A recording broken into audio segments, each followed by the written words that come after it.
Hello, this is Angelia with today's wisdom. Today's wisdom comes from Daily Ohm. Untended pain, pushing buttons. And we know people who like to push our buttons. Sometimes they are so off the mark, we're just like, okay. But there are some people who know where our buttons are, usually people who are closest to us, and they might like to push the buttons. But sometimes, you accidentally push someone's button, you didn't even know the button was there. It wasn't your intention. So like I said, in the end, I believe you're going to have to answer for your intentions more so than your actions. So, we've all had our buttons pushed to the point where we feel we can't take it anymore. And chances are, we've all pushed somebody else's buttons, with or without knowing it. Like I said, and we all have a tolerance level. My husband tells me that I'm a very patient person. He's not so patient. His tolerance level, is 2 or 3 little things, and then he's just like, yeah, I'm done. But I'm a little more patient. I'll put up with a little more from you, but eventually there'll come a point where I'm just like, you know what? If this is all you got for me, I don't want it. I'm a happy person at heart, and I try to live a happy life, and if all you're going to do is make me unhappy, then I'm done dealing with it. So, and like I say, sometimes we push each other's buttons. I've had people come at me and say, well, you said, and I'm like, oh, well, I didn't mean it like you took it. What I was saying was this, and it would rephrase it and explain it to them. And usually that'll, smooth things over. But I did come across one woman who, is in my past, and I'm glad she's there. She was like, no, that's not what you meant. You meant this, and I'm like, no, I didn't. And if I did, I would just tell you that. Most of you know me. I'm pretty blunt. I'll pretty much tell you what I think. So, the button pusher may not be conscious of what they're doing. But in the end, the buttons belong to us. And we're the ones who must deal with what comes up. Because like I said, sometimes people will say stuff and they don't even know that something happened or was said in the past. They're just saying this thing. So that button belongs to you. And if that person can have no idea that this is a thing, then you can let it go. And that's what you should do. Just let it go. But then there are people, like I say, who that they're doing it on purpose. And that's when you have a right to set up some boundaries and say, hey, I'm not okay with this. This is not good. This is mean. Whatever the case is, I'm done. I don't want to hear this stuff anymore. And like I said, my husband says I give warnings too much. I should just tell people off. But, I'll give you more. I'll say, I'm not okay with this. Or I'll explain to you why this is not right or a good thing or whatever. And then if you ignore my warnings several times, I'm just like, okay, I'm done. I warned you. I told you. I'm not going to talk with you or deal with you or whatever. If you kept this up, you did. So now I'm done. The more we take responsibility for our own feelings and reactions, and they are your own, we can't always help how we feel, but we can help how we react. The less tender those buttons will be. And that's a problem with a lot of folks nowadays. They are raw. You can't say anything, and, there's like exploding all over the place, volcanoes. So, to the volcanoes out there, I'm going to say, that's your problem. Anyone who says anything can say anything they want. It's your reaction. You're the one who chooses to react the way you react. So, as we taught the kids when I was teaching preschool, use your words. We've all had the experience of having someone snap at us, who hasn't, seemingly out of nowhere. And that would always freak all of us out. Everybody freaks out. If you're just like going along doing something and suddenly someone's like, "Rawr, rawr, rawr," and you're like, what? what? I wasn't even doing that. I wasn't even saying it. What are you talking about? So, that's a common thing to everyone.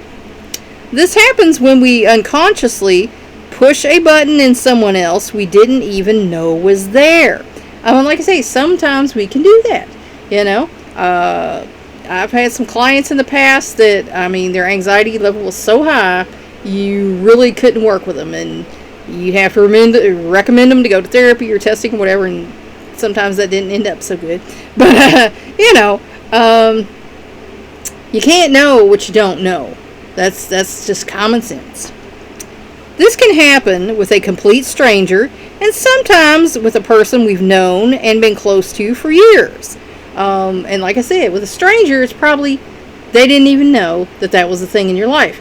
But the person who you've been close to for years, they probably do know, and they might have done it on purpose. I don't think it's ever okay to be mean to people. That's just my opinion, because I don't believe that's what Jesus would do. We ourselves may have a relationship with someone whose buttons we secretly like to push. Now, when my husband and I were younger, and we were kids and in our 20s, we used to play with each other a little rough sometimes. Like, oh, well, you this, well, you that, and we were just playing. It was mean, but like I say, kids are mean. Teenagers can be especially mean. But eventually, we learned that was not cool and we shouldn't be doing it. Buttons are just soft spots that have been touched one too many times, and they symbolize some pain that needs to be acknowledged and healed, and that's a fact. If you're tender around something all the time, that means you haven't dealt with it. That means you haven't processed it, you haven't healed it. So if there's a sore spot that you feel like people are always pushing, that's something you need to deal with. This may be a wound from childhood or some recent trauma that we haven't adequately tended. Because if we had, the button wouldn't be there and nobody could push it, right? Whatever the case, when our buttons get pushed, the person who most needs our attention and caring is us. So remember that when people are pushing your buttons, you need to deal with that. And like I say, you're well within your rights to set up boundaries and tell that person, hey, that's mean, that hurt my feelings, whatever the case is. I don't want you to do that anymore. And if someone who really loves you and cares about you will listen to you and, say, oh, okay, I'm sorry, I didn't realize it was that big a deal, or whatever. And blaming the button pusher only distracts us from finding a true resolution to our suffering. And that is our job, to resolve our own suffering. No one can do that for you. Like I said, you are well within your rights to put up boundaries and tell people when they've crossed the line. But in the end, it's your resolution. You have to tend your own pain and resolve your own internal conflicts to the point where, if someone's saying that, you're just like, yeah, they're an ass, they're a jerk. But, you have to work to get to that point. At the same time, if someone continually opens our wounds so that they never have time to heal, and I have been in cases like that where someone has just hounded me constantly and it never had a chance to, until that person was no longer in my life. We are well within our rights to set a boundary with that person, and you are. Because someone who's doing that to you, they don't like you. Because if they did, they wouldn't be doing that to you, right? Compulsive button pushers who seem to find pleasure or satisfaction in hurting us are not welcome in our personal space. Because, as my grandma used to say, misery loves company. And if a person's trying to make you miserable, it means they're miserable. And that's the truth. There's no other reason for people to be mean than that they don't feel good about themselves, so they're, taking that out on everybody else around them. In the end, knowing where our buttons are enables us to do the work necessary to heal. And we all need to do that. I personally think that once you're 18 years old, you should go to psychotherapy and just hash it all out. That's what I think. It should be a requirement. Like when you switch from a pediatrician to the ND, that should be like the first referrals. You go to psychotherapy and just get it all hashed out. Freedom comes when we deal with the pain behind the button, thus disconnecting our automatic reaction to being pushed. Because let's face it, you're just going to get pushed in life sometimes. And you either have to learn to, push back a little bit or lay down and take it, which means you're going to get pushed more. Because, like I said, I was taught you stand up to a bully and they'll stop bullying you. And that's not always true. I found sometimes the bully is just so angry and miserable, they're going to bully you even more if you stand up to them. But that's life, and we all have to deal with it.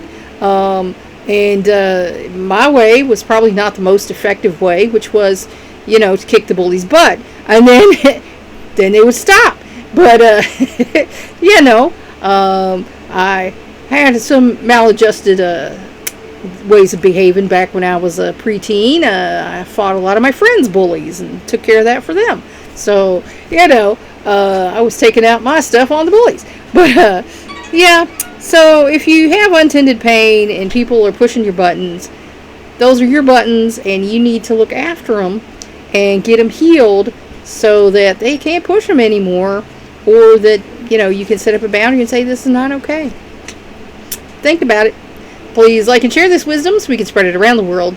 If you want to help me out, subscribe to my YouTube channel. If you want to help me out even more, go to my Patreon page and become a patron. Thanks for watching. That's all for now. Until next time.